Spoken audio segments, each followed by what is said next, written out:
This is a videotape to get the impressions from several honors directors across the state as to how to avoid burnout. A big problem we have is the honors directors are very assertive and they are involved with a lot of things on campus. So there's a lot going on besides teaching classes and directing the honors program. So there's a lot of tricks we do to make sure that we don't have burnout.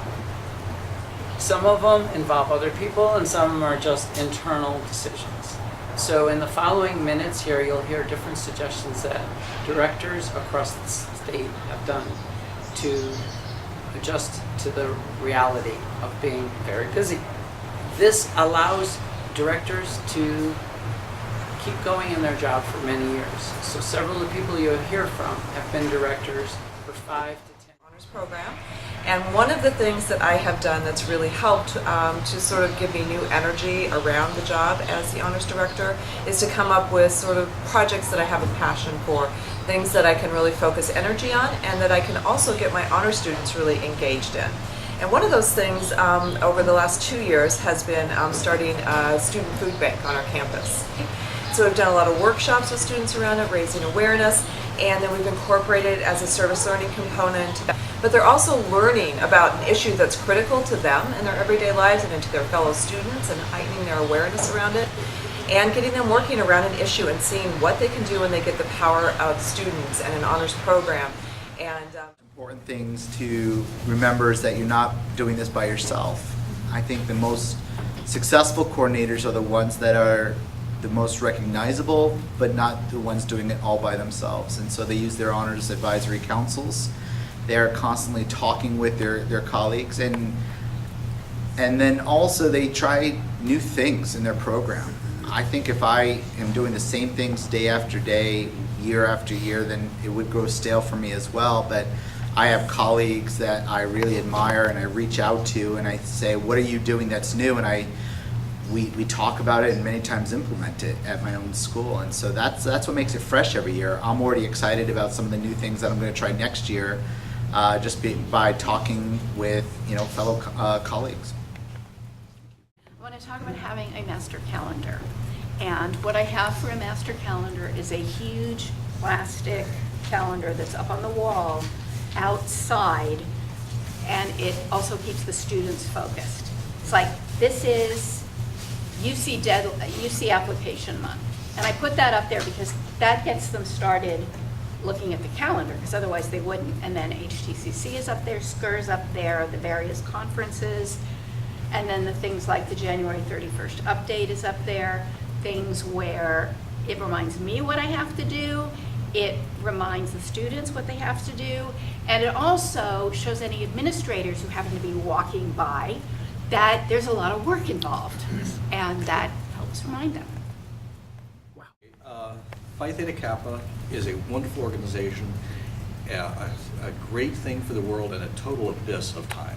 Okay, if you get involved in it, okay, you will meet wonderful people, you will see inspired students, and you will never ever sleep again. So it's something that something we need to figure out how to explain the difference between an organization, a program, and people who are getting honors simply because they have a high GPA. And I think those need to be kept separate. Okay, so that each can do its job better. Suggestions on finding multiple sources of funding besides just what you have in your general fund. You may want to seek out opportunities through associated students, maybe student equity funding or SSSP funding to help support with counseling. Those are some potential resources that might help you. And then also federal work study is great if you need some student workers in your office. Federal work study can help provide support for that. So I'm going to talk about borrow from other honors programs. Recently, I just saw that American River College has a honors certificate of achievement. So basically, I just plagiarized what they had and submitted it to state curriculum. Yep, that works. I think one thing is to manage your time so that you don't get burnout, and having honors ambassadors, having volunteer students to go to the college outreach, the high schools to talk when the high school counselors come to campus. To have students talking to other students is really helpful because there's just only so many hours in the day for us to be at every single event. And so that's really helped, is to have them be volunteers. One of the things that we did was that we got involved with a lot of different things when I came in as one of the co-coordinators. We got a lot of different ideas and we tried to do a variety of things. And we were finding that we couldn't do any of them as well as we wanted to. So the motto this year with my new co-coordinator and I was to do less but better.